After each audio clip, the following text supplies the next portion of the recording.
जय श्री राधे दोस्तों, केपी की वाणी चैनल में आपका स्वागत है। माता रानी का आशीर्वाद पाने हेतु कमेंट में जय माता दी अवश्य लिखे। वहीं अगर आप महाकाल के भक्त हैं तो कमेंट में हर हर महादेव अवश्य लिखे। यकीन जानिए माता रानी संग महादेव की कृपा आप पर और आपके पूरे परिवार पर अवश्य बरसेंगी और आप सब परिवार स्वस्थ एवं सुखी रहेंगे। साथ ही आपकी सभी मनोकामनाएं यथाशीघ्र अवश्य ही पूर्ण हो जाएंगी। दोस्तों, अगर आपको जन्मदिन के हिसाब से विवाह की जानकारी प्राप्त करनी है कि आपकी शादी किस वर्ष तक हो सकती है, तो अपना जन्मदिन कमेंट करें या फिर आप मुझे व्हाट्सएप नंबर 8521835670 पर संपर्क करें और वहां पर अपना जन्मदिन भेजें। 8521835670। तो आप इस नंबर पर संपर्क कर सकते हैं। वहीं अगर आप लव मैरिज की जानकारी प्राप्त करना चाहते हैं जन्मदिन के हिसाब से, तो अपना और अपने पार्टनर का जन्मदिन कमेंट करें या फिर व्हाट्सएप पर भेजें। आपको यह जानकारी दी जाएगी कि आपके लव मैरिज की संभावना कितनी अधिक है। ऐसे जातक जिनकी शादी में अड़चने आ रही है, शादी तय होने के बाद टूट जा रही, लंबे समय से वे परेशान हैं, तो अगर आपने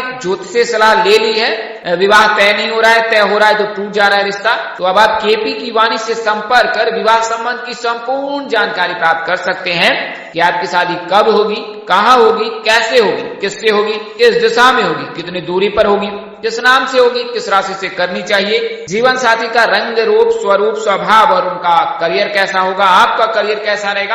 अगर आप लव मैरिज करना चाहते हैं तो माता पिता की सहमति मिलेगी कि नहीं मिलेगी, ससुराल में घर द्वार कैसा होगा, सास ससुर का स्वभाव कैसा होगा, इसके अलावा संतान योग, राजयोग, भाग्य योग, भाव योग, ये तमाम तरह की जानकारी अब आप केपी की वाणी से प्राप्त कर सकते हैं। इसके लिए मामूली शुल्क ली जाती है जिसे आप मेहनताना समझ सकते हैं। तो हमारे संपर्क नंबर 8521835670 पर संपर्क कर सकते हैं। अगर आपकी शादी तय हो रखी है या तय होने वाली है तो आपको सलाह दूंगा कि आप अपनी कुंडली मिलान अवश्य करा लें। इससे आपको विवाह उपरांत वैवाहिक जीवन की संपूर्ण जानकारी प्राप्त हो जाएगी कि आपका वैवाहिक जीवन कैसा रहने वाला है। तो इसके लिए भी आप संपर्क कर सकते हैं अथवा अपने नजदीक के किसी प्रकांड पंडित ज्योतिष से संपर्क कर सकते हैं। आज के वीडियो में आपको, जैसा कि आपने थंबनेल में देखा है, कि 17 जून से लेकर 30 तारीख तक जो है, यानी 30 अक्टूबर तक जिन 8 राशि के जातकों के लिए जो है शादी के योग बन रहे हैं और उस दौरान जो है उनकी शादी तय हो सकती है, उसकी जानकारी दूंगा और साथ में आपको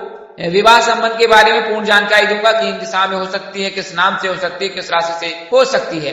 अगर आप कोई सलाह अथवा परामर्श देना चाहते हैं तो अवश्य दें, आपके सलाह और परामर्श का इंतजार है। संपर्क करके भी, टेलीफोन के माध्यम से भी सलाह अथवा परामर्श दे सकते हैं या तो फिर आप कमेंट कर सकते हैं। आपके सलाह और परामर्श का बेसब्री से इंतजार रहता है। तो आइए बिना वक्त गवाए वीडियो में आगे बढ़ते हैं। तो सबसे पहले मैं आपको बता दूं, शनि वर्तमान समय में कुंभ राशि में विराजमान है और मार्गी चाल चल रहे, लेकिन आने वाले समय में जो है शनि मार्गी से वक्री होने वाले हैं और एक हफ्ता के बाद यानी 7 दिनों के पश्चात ही जो है शनि मार्गी से वक्री हो जाएंगे। और जब शनि मार्गी से वक्री हो जाएंगे तो फिर अक्टूबर तक जो है शनि वक्री ही चाल चलेंगे और तत्पश्चात जो है शनि मार्गी होंगे। तो इससे कई राशि के जातकों को नुकसान भी हो सकता है, कई राशि के जातकों को फायदा भी हो सकता है। हालांकि जिन जातकों पर 7.5 चल रही है, शनि की ढैया चल रही है, उन्हें विशेष फायदा नहीं प्राप्त हो सकता है। तो वर्तमान समय में 7.5 किन राशियों पर चल रही है, तो प्रथम जो है राशि है जिसपे प्रथम चरण चल रहा है वो मीन राशि है, द्वितीय चरण कुंभ राशि पे चल रहा है और तृतीय चरण जो है वो मकर राशि पे चल रहा है। वहीं बात करें कर्क राशि और वृश्चिक राशि जो है 7.5 के अलावा शनि की ढैया से पीड़ित है। तो इसके लिए जो है शनि की 7.5 की वजह से जो है इन जातकों को जीवन में परेशानियां आ रही हैं और इसमें कोई विशेष बदलाव नहीं होने वाला है। परेशानियां बढ़ ही सकती है, कम नहीं हो सकती है। तब कम हो सकती है जब आप भगवान श्री देवों के देव महादेव के शरण और चरण में रहेंगे। अगर आप महादेव की पूजा उपासना करते हैं तो यह मुमकिन है कि आपकी जो है सभी परेशानियों का हल या समाधान हो जाएगा, अन्यथा आपको इंतजार करना पड़ सकता है। तो 17 जून को जो है शनि वक्री हो जाएंगे और कुल मिलाकर 5 महीने तक वक्री रहेंगे और फिर अक्टूबर में जो है शनि मार्गी होंगे।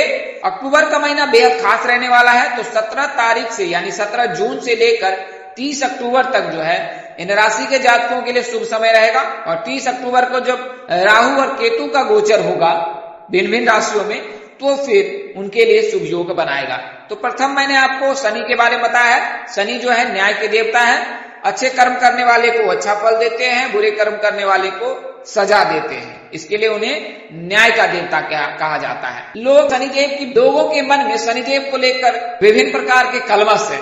आपको बता दे, शनि देवता जो है वो न्याय के देवता है। वे कभी भी किसी के अहित नहीं सोचते हैं। जैसा आप कर्म करते हो उसके अनुरूप आपको फल प्राप्त होता है, और अगर आप बुरे कर्म करते हो तो शनिदेव महाराज जो हैं वो दंड भी देते हैं। और अगर आप अच्छे कर्म करते हैं तो शनिदेव महाराज की कृपा से आप रंग से राजा भी बन जाते हैं। तो इसके लिए सबसे पहले तो आपको कर्म अच्छे करने चाहिए, और साथ में आपको शनिदेव के शरण चरण में रहकर जो है आपको उनकी पूजा उपासना करनी है। अगर आप उनके आराध्य जो है शनिदेव के, वो भगवान शिव है और भगवान श्री कृष्ण जी हैं। तो अगर आप राधा रानी के चरण शरण में रहेंगे, उनकी पूजा उपासना करेंगे, तो यकीन जानिए राधा रानी की कृपा से आपके जीवन में मंगल ही मंगल होगा। शिव जी की कृपा से 7.5 के प्रभाव छीन हो जाएंगे, और साथ ही शनिदेव का भी आशीर्वाद आपको प्राप्त होगा। वहीं आप रोजाना जल में काले तिल मिलाकर शिवलिंग पर अर्घ दें, इससे भी जो है शनि का प्रभाव छीन होता है। अगर आपको संस्कृत का उच्चारण सही से आता है तो आप निम्न मंत्र का जाप कर सकते हैं। नीलांजन समाभासम रविपुत्रम यमाग्रजम छाया मार्तंड संभुतम तम नमामि शनेश्वरम। तो इस मंत्र का आप जाप कर सकते हैं। इस मंत्र के जाप से जो है शनि के जो है प्रभाव वो कम हो जाते हैं या समाप्त हो जाते हैं। तो 7.5 के जो प्रभाव को कम करने के लिए, शनि की ढैया के प्रभाव को कम करने के लिए आप ये उपाय कर सकते हैं। इन उपायों को करने से, शिव जी के शरण चरण में रहने से, शिव जी की पूजा करने से जो है शनिदेव भी प्रसन्न होते हैं। तो कुंभ राशि के जातक, मकर राशि के जातक, इनके राशि स्वामी शनिदेव हैं, आराध्य जो है भगवान शिव जी हैं। तो इनके तो स्वतः ही सभी प्रभाव कम हो जाएंगे अगर आप शनिदेव की पूजा उपासना करते हैं। बात करें मीन राशि के, तो मीन राशि के जातक जो होते हैं उनके आराध्य जो है वो भगवान श्री हरि विष्णु जी हैं, जगत के पालनहार हैं। और इनके जो राशि स्वामी हैं देवगुरु बृहस्पति।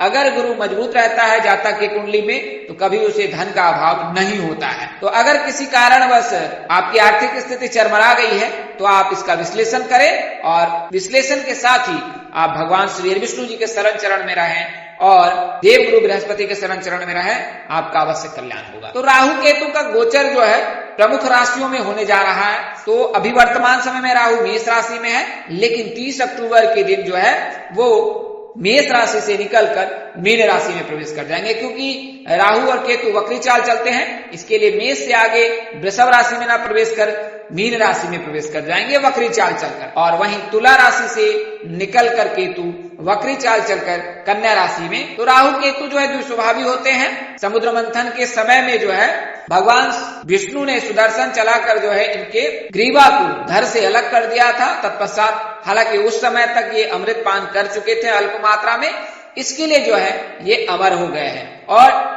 जब भगवान को यह ज्ञात हुआ कि ये अमर हो चुका है तो 2 विपरीत दिशाओं में इनके धर और ग्रीवा को फेंक दिया है। अतः ये छाया ग्रह माने जाते हैं और सूर्य और चंद्रमा को यह ज्यादा ही पीड़ा पहुंचाते हैं। इसके अलावा शुभ ग्रहों पर भी इनका प्रभाव नकारात्मक ही रहता है। इसलिए कहा जाता है कि सूर्य ग्रहण और चंद्र ग्रहण के समय में जो है इन चीजों का अवश्य ध्यान रखना चाहिए। आप राहु की बाधा को समाप्त कर सकते हैं राहु मंत्र के जाप से, केतु मंत्र के जाप से।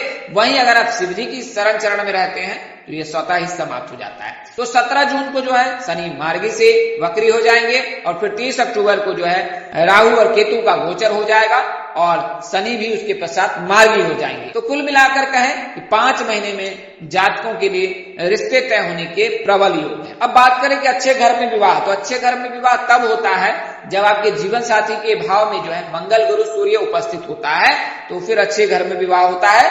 अगर आप अच्छे कर्म करते हैं, देव गुरु बृहस्पति, भगवान श्री हरि विष्णु जी, राधा रानी, माता पार्वती और शिव जी के शरण चरण में रहते हैं, तो भी आपको अपने मनोवांछित फल अवश्य प्राप्त होते हैं। जो भी आपकी आवश्यकताएं हैं, जो भी आपकी इच्छाएं हैं, वो अवश्य पूर्ण होती है। चंद्रमा को दूध का अर्घ देने से भी जो है मनचाहा जीवन साथी प्राप्त होता है। तो अच्छे घर में विवाह जिन जातकों के होंगे उनके बारे में मैंने आपको बता दिया है।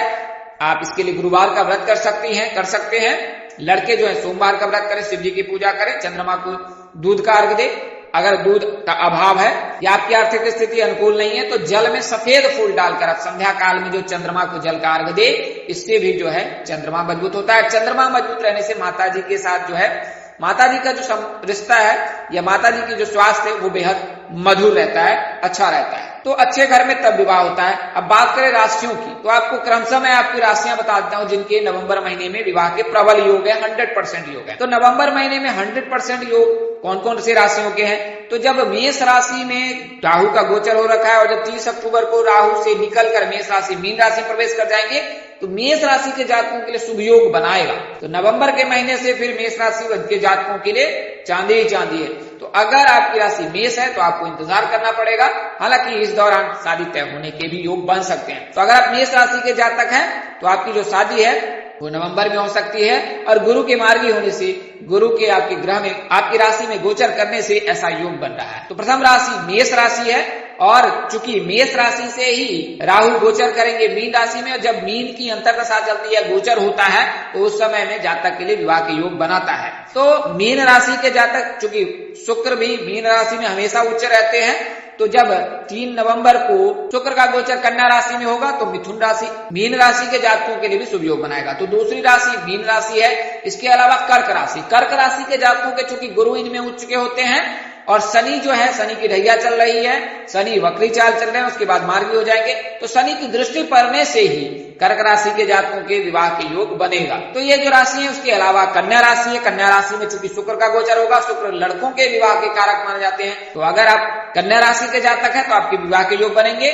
और उसके अगली राशि जो है तुला राशि है। चूंकि तुला राशि में जो गुरु जीवन साथी के भाव में विराजमान है, तो इसके चलते तुला राशि के जातकों के लिए भी शुभ योग बनाएगा और तुला राशि के जातकों के लिए भी विवाह के योग बन रहे हैं। तो 1 मई 2024 तक तुला राशि के जातकों के योग है। नवंबर महीने में 100% है। दिसंबर महीने में तो इनमें शुक्र ग्रह का गोचर ही हो जाएगा 27-30 नवंबर को, तो फिर तुला राशि के जातकों के लिए शुभ योग बनाएगा। इसके अलावा धनु राशि के जातक हैं, क्योंकि इनके देवगुरु बृहस्पति और इनके जो आराध्य हैं वो भगवान श्री विष्णु जी हैं। तो धनु राशि के जातकों पर अभी 7.5 का प्रभाव समाप्त हो चुका है।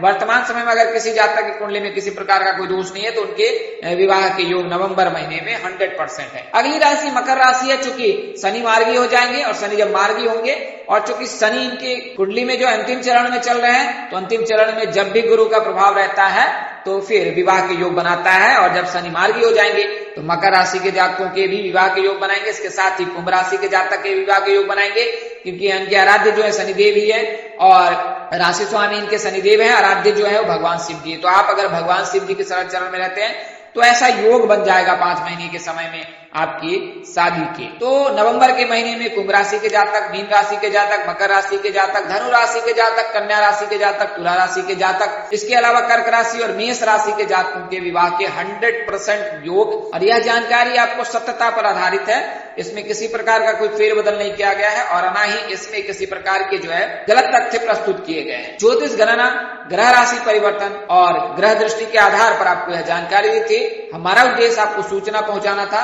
आप इसे अपनाने या मानने से पहले अपने नजदीक के किसी प्रकांड पंडित और ज्योतिष संपर्क करें तथा अपने नजदीक के किसी प्रकांड पंडित के अलावा केपी कीवानी से भी संपर्क कर पूर्ण जानकारी प्राप्त कर सकते हैं। इस तरह के वीडियो देखने के लिए हमारे साथ बने रहे। आप जहां रहे मस्त रहे, स्वस्थ रहे, व्यस्त रहे, माता रानी की असीम कृपा पर बरसी रहे। परमपिता परमेश्वर आपको सद्बुद्धि, सत्मार्ग और आगे बढ़ने की शक्ति दे। नमस्कार, जय श्री राम दोस्तों, जय श्री कृष्णा, जय माता दी, जय